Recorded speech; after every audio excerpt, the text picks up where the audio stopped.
Welcome to The Glitter Effect, a podcast dedicated to shining a light on the movers, shakers, change makers, and all-round living legends of our communities who are making a real difference.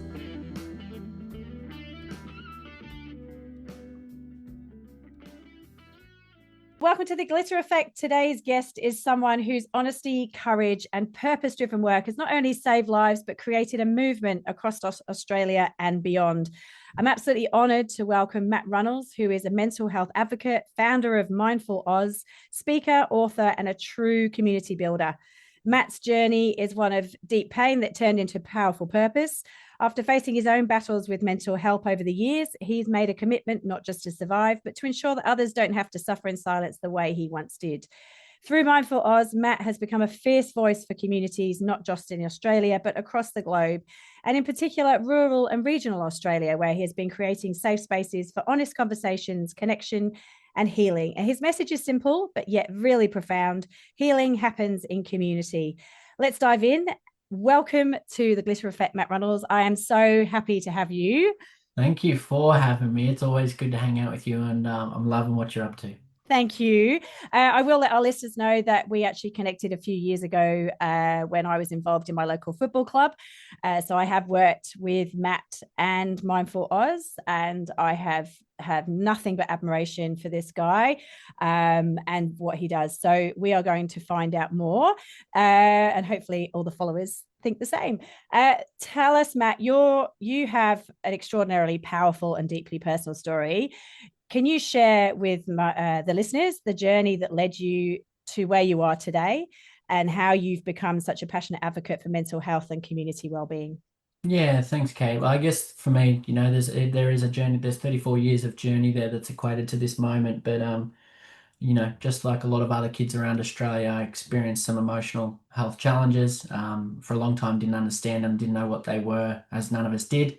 We weren't brought up around it or experiencing it through the school system, and I went through these things that felt a little bit uneasy and brought a lot of discomfort. And I guess I did what society told kids to do, which we have to push a lot of kids to do. But for whatever reason, I felt that there was a need to talk about what I experienced. And when society pushes a narrative that you go in, you see a GP, you ask for help, you do all that. I did what society said, and unfortunately for me, bounced out the other end with a script and a diagnosis and no idea what to do with either of those and what it was. And lucky for me, for whatever reason, long and short of things, I went on a long journey of trying to better understand myself after experiencing some deeply emotional hurt with the loss of now 13 mates to minor behavioural health challenges, homelessness from the street, physical and emotional abuse through my plumbing apprenticeship. And as I said, for whatever reason, I feel like that I know the reasons now, but for whatever reason back then, I had enough go in me at the time, or enough resilience or resolve to grit it out. And while I found myself bouncing from those dark, sharp and hard edges of love and life for a little bit there, I had enough in me, as I said, to find out what it was all about and to better understand myself. And I went on this journey of wellness. I went on the journey of better understanding my mind, my behavior, my choices, why I feel the way I do, and that's what I want for everyone else. And there was a bit of me in there as I started to learn and understand it that I just felt like we needed to share. And I sat back and watched organizations that still exist to this day, that we probably can gather who I'm talking about when I say this, that are out there pretending to do good work, but it's not relatable, it's not fun, it's not engaging, and it doesn't carry any sense of hope or inspiration behind it. And I feel like there was a way that we needed to do it that wasn't being done. And I volunteered at a lot of organisations, just wanting to help. I lost too many mates, found myself up the back of too many auditoriums and funerals in tears. And I had that realization that, mate, you can keep finding yourself in this seat, you can keep looking around on the faces that are devastated, or you can do something about it. And for whatever reason, I felt that on the loss of me, one of my best mates, the sixth mate that I lost. And I said, well, if not you, mate, who? And it was that moment forward that I was determined to do something with it. And after volunteering at all these organisations, they were sort of discouraged me from being as real and relatable as what I was. They were like, "Don't talk about this, don't say that." Rah, rah, rah. And again, for whatever reason, I went, you know what? Don't tell me what to do. I'm going to do it this way, and I'm going to see what the response is from the world. And I went on that journey. Mindful Aus was never meant to exist. I was happy to do bring my passion and my work ethic and my experiences to someone else's organization and help them flourish. I was always big on helping the established. Mm. However, they gave me no choice. They didn't want a bar of what I had to bring to the world, and so I created it myself. And yeah, we've become one of the leading educators of mind and behavioral health in the country. And 11 tours of America, and I feel like I see every day the enormous value that people place on the way in which we do it. We're real, we're relatable, we're authentic, we're safe, but we do it in a way that makes people sit up and pay attention, and we do it in a way that makes people go, shit, that's my world. That's what I'm going through. Shit, that's what, you know what, I do that. Mm. And that's what people needed to see, hear, and feel. And we don't sugarcoat that, and we're unapologetically us. And funnily enough, we work with brilliant people right across the world who feel the same way. So I guess the long and short of my journey is that, and I'm very grateful to be in the seat that I'm in right now and doing this work. And it hasn't been easy, and it continues to be tough for me, but tough for all of the people around me. But um, I get to get up every morning and keep mentioning the names of those beautiful mates that I've lost, and keep honoring the lives of beautiful people around the world. And yeah, I'm very fortunate enough to do this work. And while I don't love it, I don't love all of it. What I do love is seeing people get back to a place of wellness and continuing to thrive in this world the same way that I know they can. Mm. And that's really what I needed to see, hear, and feel when I was young, and I didn't. So I'm just providing people what I wish I had have felt, and it's helped some people along the way, which I'm blessed for. It's you're very brave, and this is one thing that I've always, or courageous, I should say, because like you say, it's not something, mental health space is something that really, growing up for me, I'm older than you, but it's a very taboo topic, and it has never been talked about, and it's always been sort of brushed under the carpet that it a doesn't exist, b shouldn't be talked about because there'll be copycatting, and it's a made up thing. Do you think now, have you seen a shift? I mean, I've Oh, certainly seen a shift, but is it a shift enough for you in the time space, or is there more to come, or what's your view on yeah, that? it's a great question, and the way I'm going to answer it, it will shine light on my biggest concern. Yeah. When I first started sharing posts and talking and articulating my pain and my experiences, thousands of people inbox me. Yeah. Not many people liked the posts, commented on the post. They all inbox me. Oof, Matt, that's what I'm feeling. Oh, wow, brave, courageous, whatever it was. Thousands. Yeah. And I grew traction very quick, till a place where I've seen that shift across Australia. We have to remember that when I started talking about this, we weren't.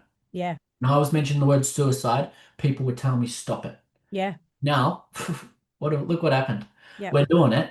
My biggest concern is when I post now, um, we're posting about things in which we could do differently to acquire a different form of wellness or a different modality or what we could implement in our game plan. So Yep. I feel like the world's moved in a great direction. When we put out education in the world, people are slowly grabbing a hold of it and implementing it, Mm-hmm. slowly making it happen. We see that.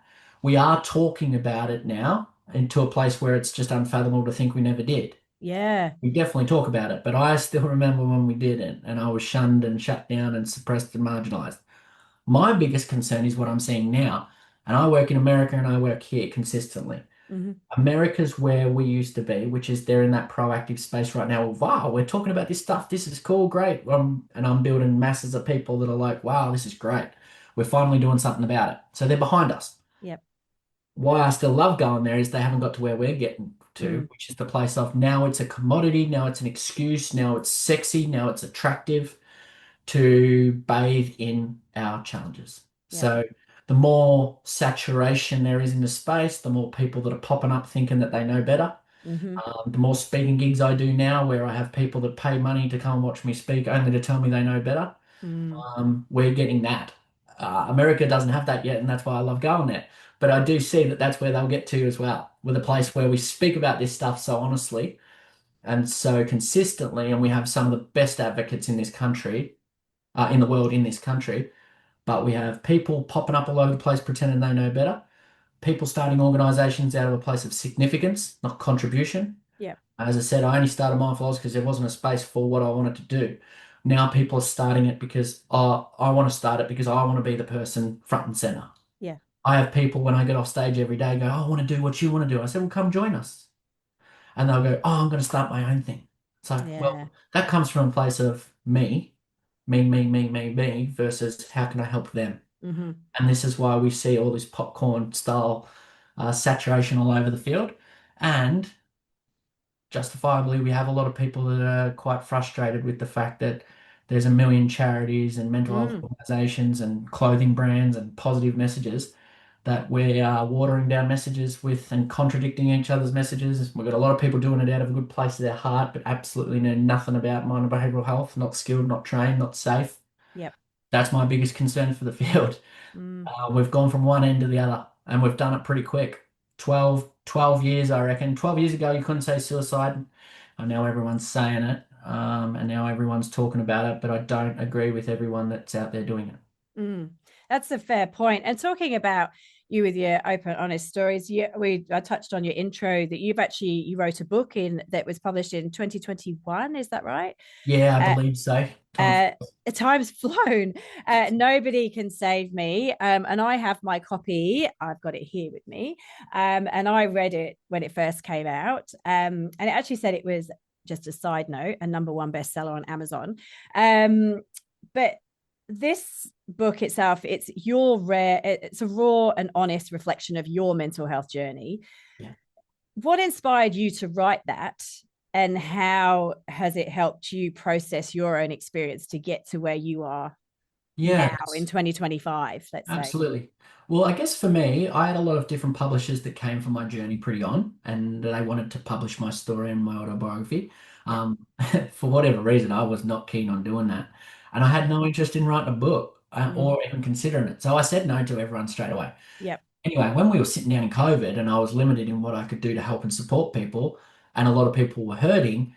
I had the publishers come back, but there was one publisher in Dean Publishing that I was a huge fan of how they went about it. I loved the holistic approach. I loved that I didn't have to necessarily write my book, that I could speak it. And they worked with me from start to finish. I didn't have to have anything prepared. We did it together. It was like birthing a baby. It was 9 months of Excellent. back and forth and pain. They were brilliant in it. The reason I did it was purely because I felt limited in how much I could help people in that Yep. time, and I knew they needed it.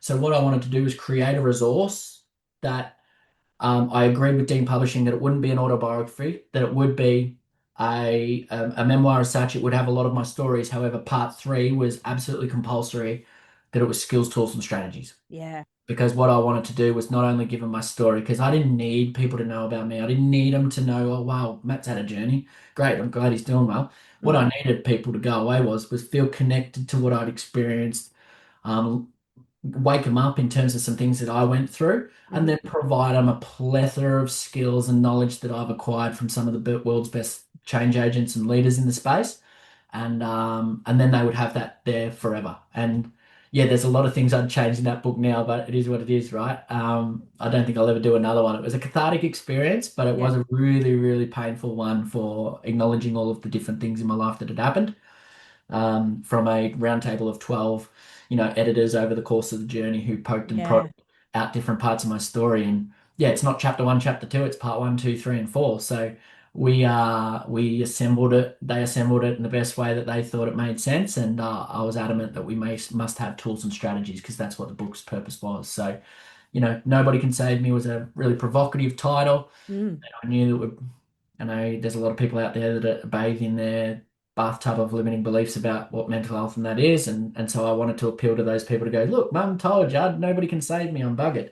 I wanted to appeal to those people, and they pick up the book and realize that what I was actually trying to say was that the only person that can save you is you. You. And Mm-hmm. that's been the premise of my life. I've had a lot of good support around me.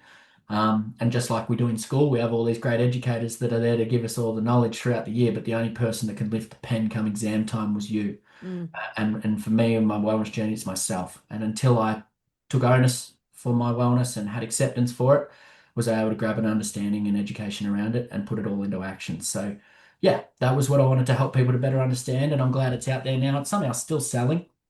um, That's amazing. yeah, it is. I get an occasional Amazon royalty come in and tell me where someone bought it from, which is really cool. So yeah, we're still getting rid of lots of copies of it, which is great.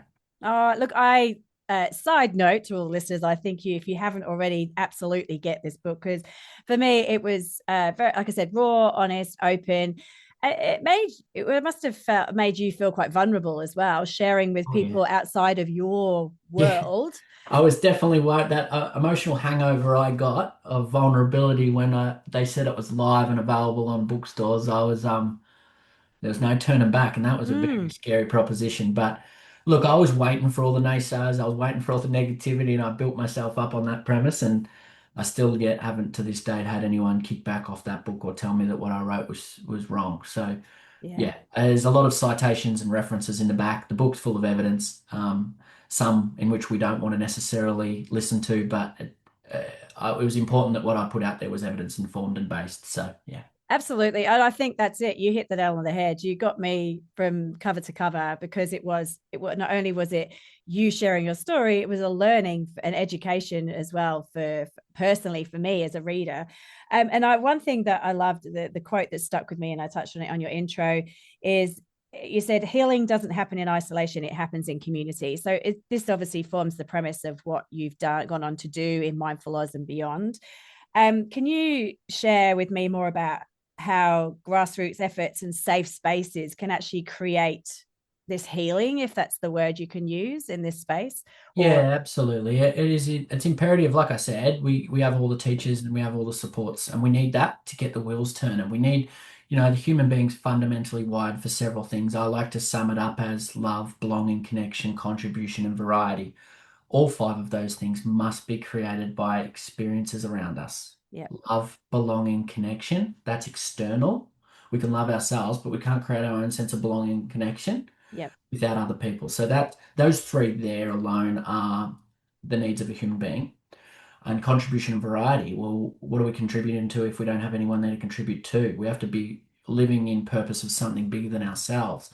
And the variety piece is doing something different every day, mm, rather than repetitiveness. And we need that as people and human beings. So with that premise, I guess, there's the feeling that the need to be loved, seen, heard, valued, and understood. When we have those sorts of things and have autonomy and purpose and a why, then we get the wheels turning, and you just can't create that in isolation. And that's in isolation is where a lot of the problems happen, because we're stuck up here in this beautiful thing that is our mind, but yep, it's a garden full of weeds, and you're walking around barefoot in that bugger, and you got to pull bindies out all the time, mm, creating negative stories about yourself that aren't true, closing loops in the brain of things that you believe about yourself or about the world that come with no evidence or facts. And I mm, was doing that for a long, long time, until I realized that I could close these loops with the people around me, hang around good people that made me feel loved, seen, heard, valued, and supported, which helped me to close loops in more positive ways, given that I was negatively wired,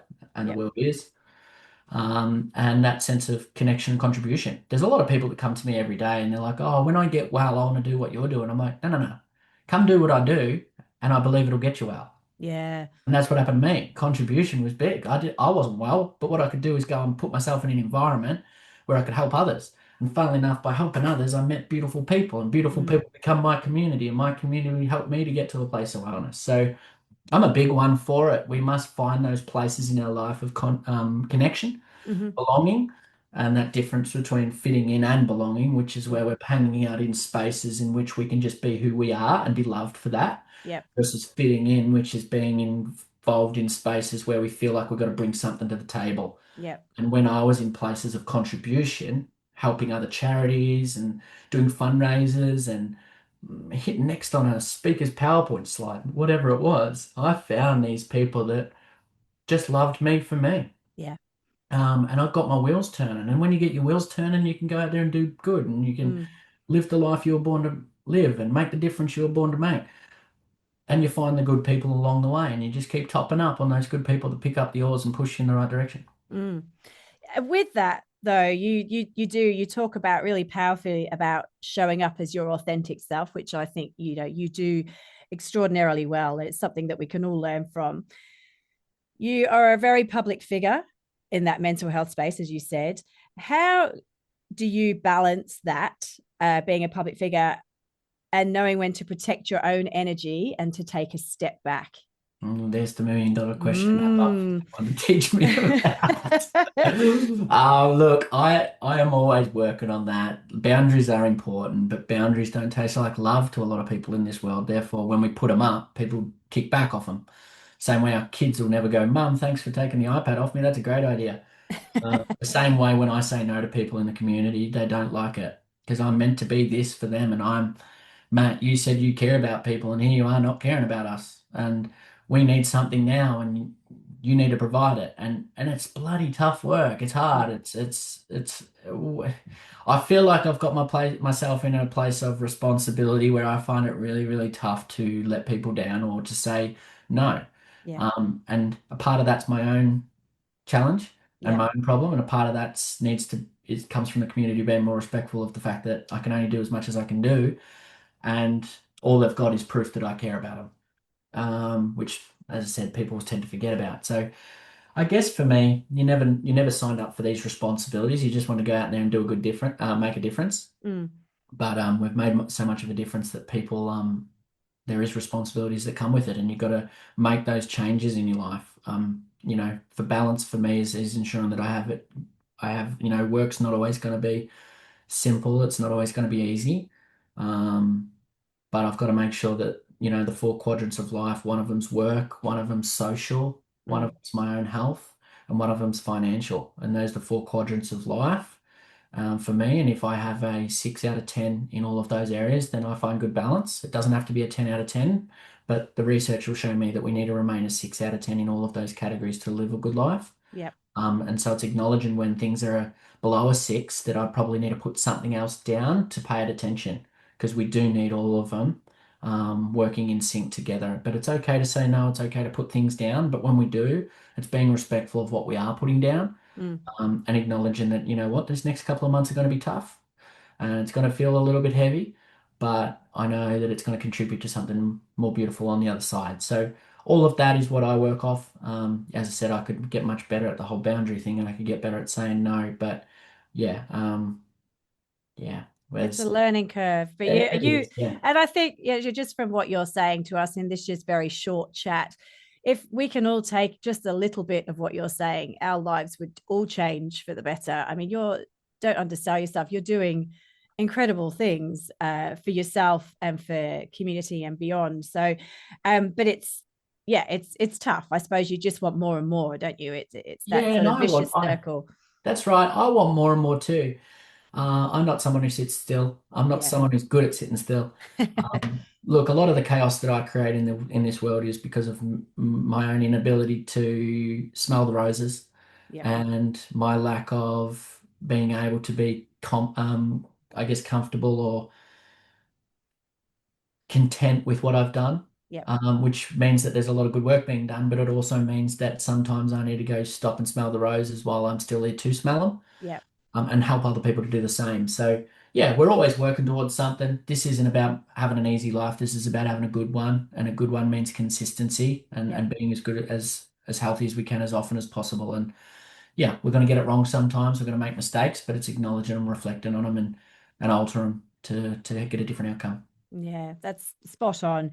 Now, the podcast is called The Glitter Effect. I often ask our guests, we like to refer to people as glitter kings and queens.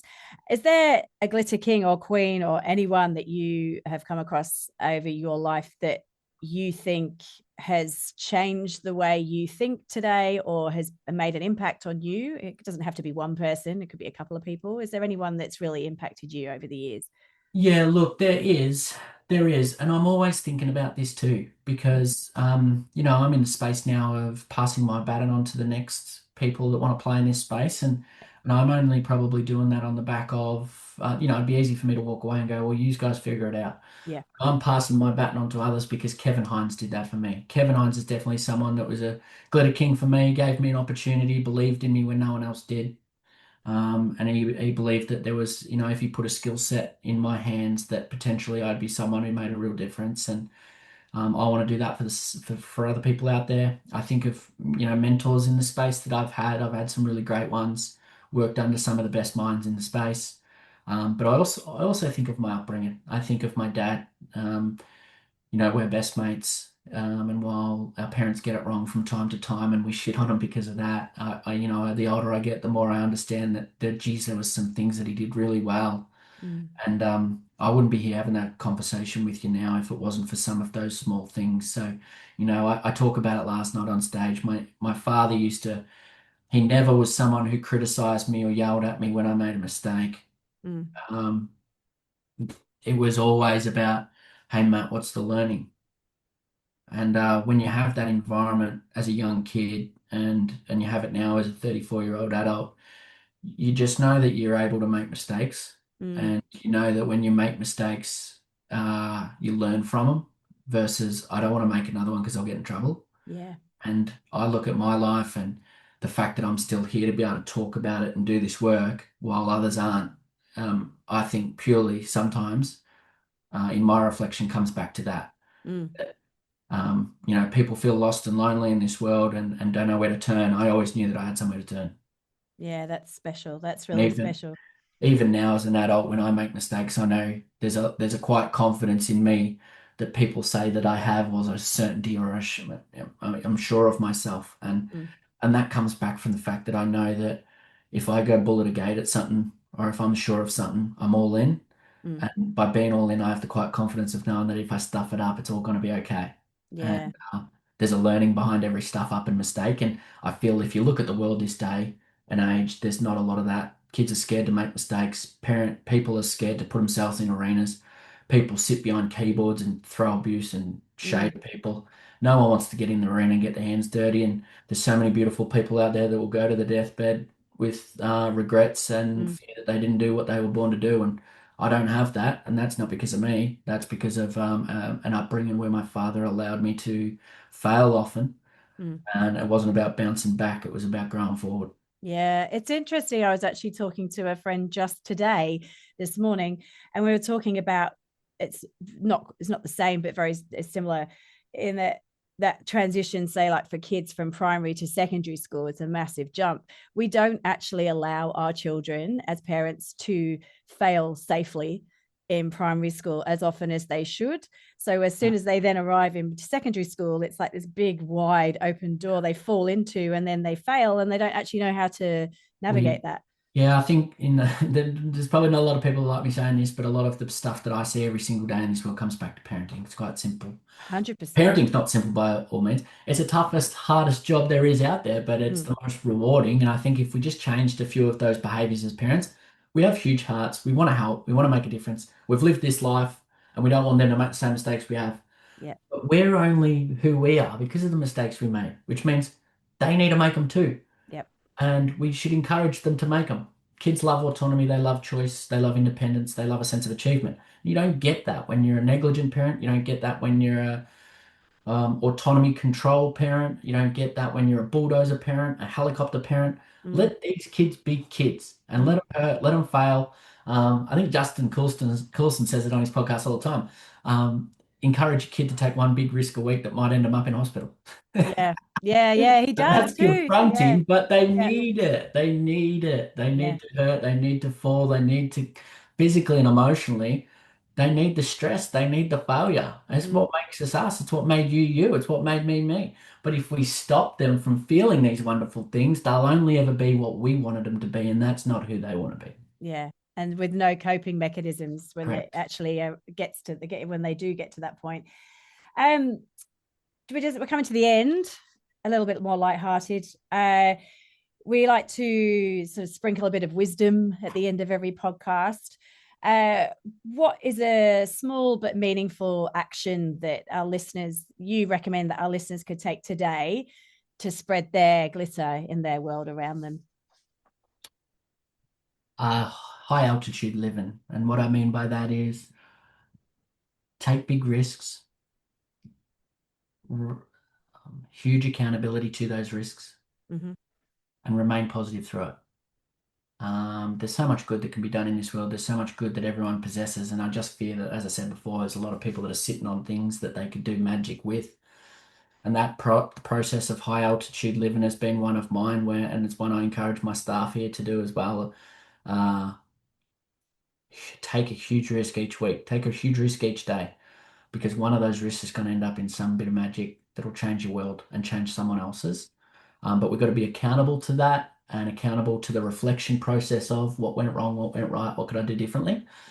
Every opportunity there is an opportunity to connect and learn, and then remain positive through it.